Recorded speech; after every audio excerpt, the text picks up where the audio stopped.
forward to this for about a year, so it's really fun to see all of you here.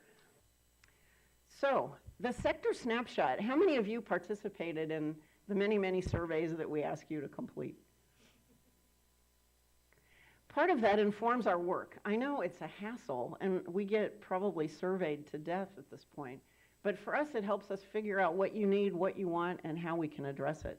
And so I wanted to share with you a little bit about what's happening in the sector and some of the things that we found since we all met last year. You know, I would sort of call this slide cautious optimism. We're seeing something that seems to be changing. 74% of you, which is the largest since we started doing this poll around the time that Bernie Madoff got arrested, because we saw some things happening in the sector very fast and not in a good way. But you're saying now that more of you are feeling that you're meeting demand.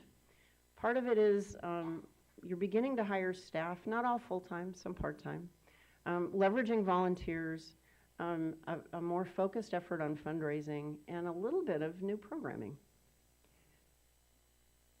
On the revenue side, thought you might be interested to see what you're saying about 2015 versus what you expect next year, because there's a little bit of a shift.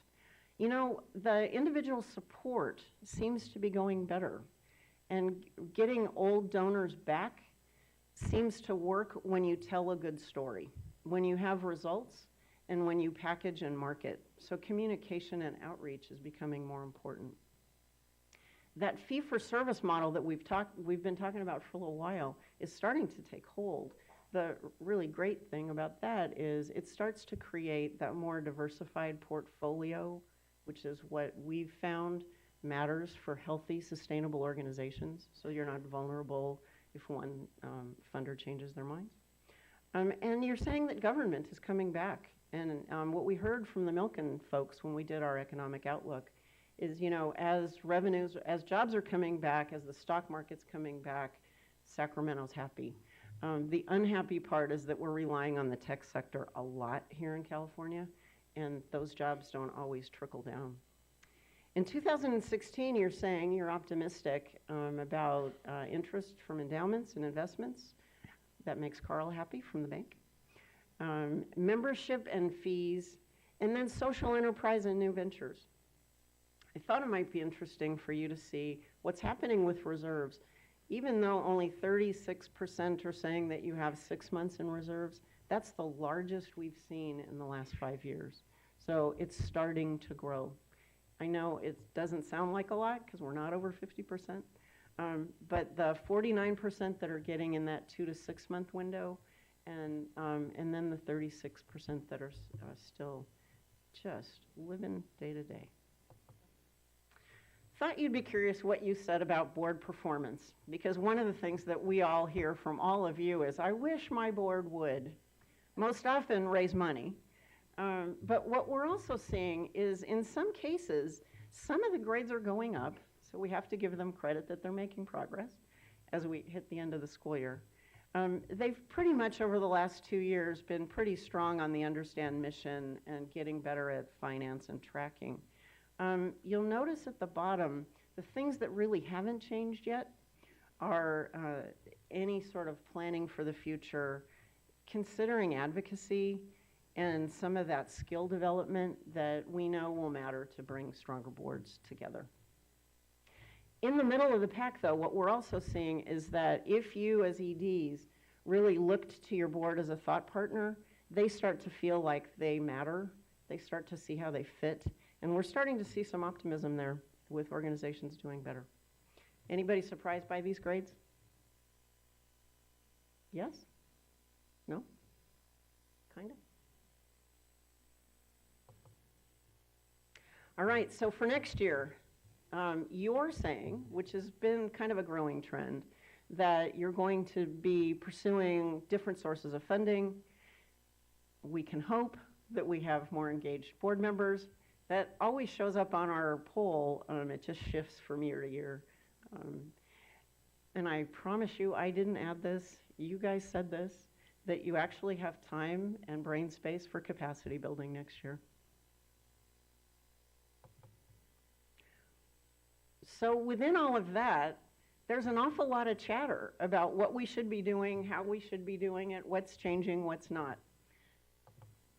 We thought that demonstrates, I think, what most of you are hearing throughout the day.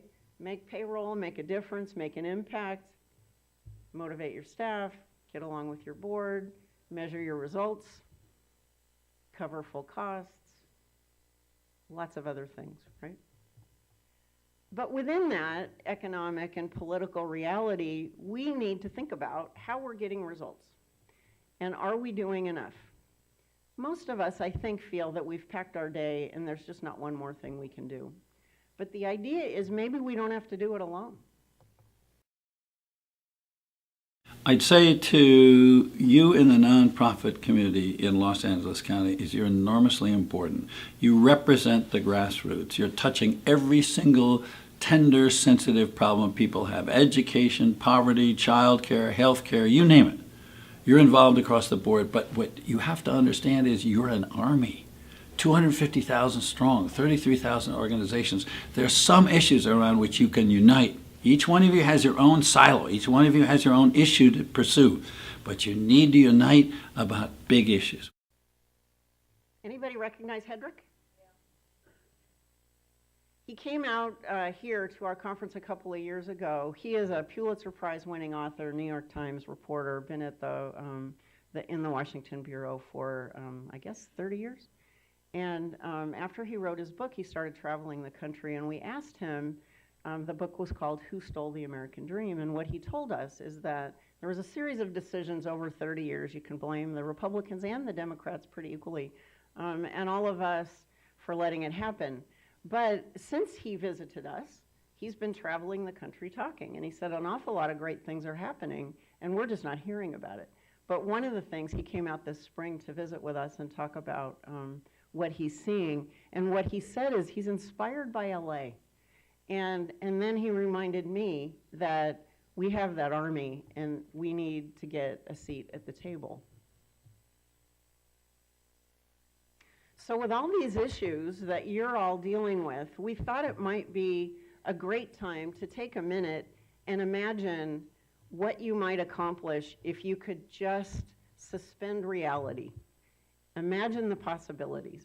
So I just want you to take a minute and think. If you could think about your mission and the impact you wish you could have, what would that look like?